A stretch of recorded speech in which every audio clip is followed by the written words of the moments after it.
The Master from Doctor Who. Where should you start? The Master from Doctor Who is one of the Time Lord's greatest enemies and has been wreaking havoc throughout the cosmos since 1971. But which of his adventures should you start with?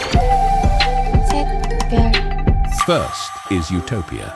The Master from Doctor Who was reintroduced to modern audiences in the 2007 episode Utopia. His return came as a huge surprise to fans old and new, although there had been hints that another Time Lord was still lurking in the cosmos, despite them all having been wiped out in the Time War. The Doctor had been told that he was not alone a few episodes prior, and viewers were rapt with anticipation as to what this cryptic remark really meant. Here, the Master from Doctor Who is portrayed by the actor Derek Jacobi, but he's initially presented as the rather amiable Professor Yana, who transpires to be a human version of the Master who has rewritten his DNA and forgotten his true identity. When his memories return, however, events quickly escalate. The Master is shot and forced to regenerate into the young and strong John Simm, who steals the TARDIS and leaves the Doctor and his friends stranded at the end of the universe. In short, Utopia is a great way to discover the Master from Doctor Who for the first time, and this episode doesn't require any knowledge of his past exploits. But this is really the first episode in a much longer three-part story, so you might want to follow it up with The Sound of Drums and Last of the Time Lords for the full experience. Next we have Spyfall. Spoiler security was exceptionally tight during the Chris Chibnall era of Doctor Who, and so when the Master returned in the closing moments of Spyfall Part 1, even the most expert Whovian was caught on the back foot. Here, the Time Lord's arch-enemy is portrayed by the actor Sacha Dhawan, who makes a wonderfully eccentric, creepy and humorous debut in his first scene aboard a crashing plane of all things. And like Utopia, the two-part Spyfall is a good jumping-on point if you're unfamiliar with the Master from Doctor Who, as there are few, if any, discernible links to past adventures. It's not even clear which incarnation of the Master this is, or where he fits in the Master's timeline. Presumably, he is an earlier incarnation than the female version seen in 2017,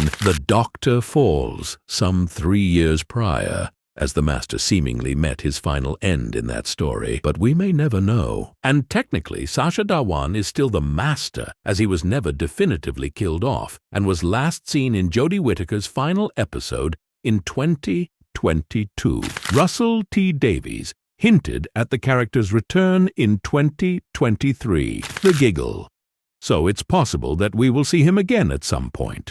We also have the terror of the Autons. If you're in a retro mood, you could travel back to where it all began with 1971's Terror of the Autons. This action-packed adventure from the Master's co-creator Robert Holmes is the perfect introduction to the Master from Doctor Who, as it marks the character's first ever TV appearance. In this story, the Doctor's arch-enemy is played by the actor Roger Delgado. The original, you might say. He's working with an alien being known as the Nestini consciousness as he attempts to animate an army of living plastic creatures known as the Autons and rain terror down on planet Earth. In some ways, Terror of the Autons marked the beginning of a new era for the series, so it may be a good jumping point if you're unfamiliar with the Master from Doctor Who. In this adventure, there is a new producer in the shape of Barry Letts, a new companion in the shape of Joe Grant, and a new villain in the shape of the Master. Terror of the Autons very much feels like a fresh start, and is tonally quite different from the season that preceded it. But you might want to watch this story from behind the sofa, as Terror of the Autons is one of the Time Lord's creepier adventures, and interestingly, it's not the Master from Doctor Who that you have to worry about, but the Nestini's living plastic horrors, such as the daffodils that spray suffocating film, and the evil troll doll that gave nightmares to children everywhere.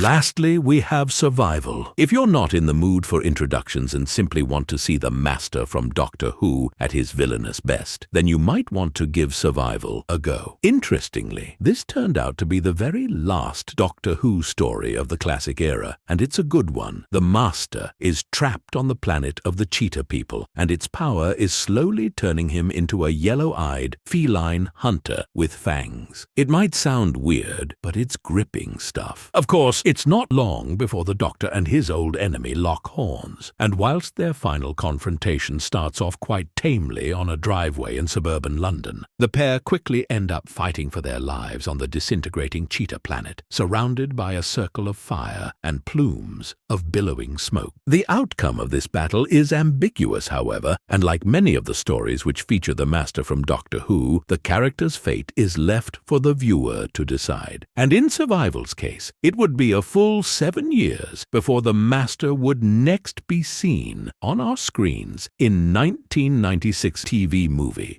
And if you find yourself chomping at the bit for more Master action as the Survival credits roll, then the TV movie would be another great adventure to add to your watch list. Of course, the Master from Doctor Who didn't just appear in these 4 stories. There are dozens to choose from, and in fact, the character appeared in every single adventure in Jon Pertwee's 2nd season. Honorable mentions for the Master include The Demons, The Sea Devils, Frontier in Space, Logopolis, Planet of Fire, and Dark Water, if you fancy an extended viewing session. Which story would you recommend to a newcomer? And which is your favorite incarnation of the Master? Let us know in the comments below.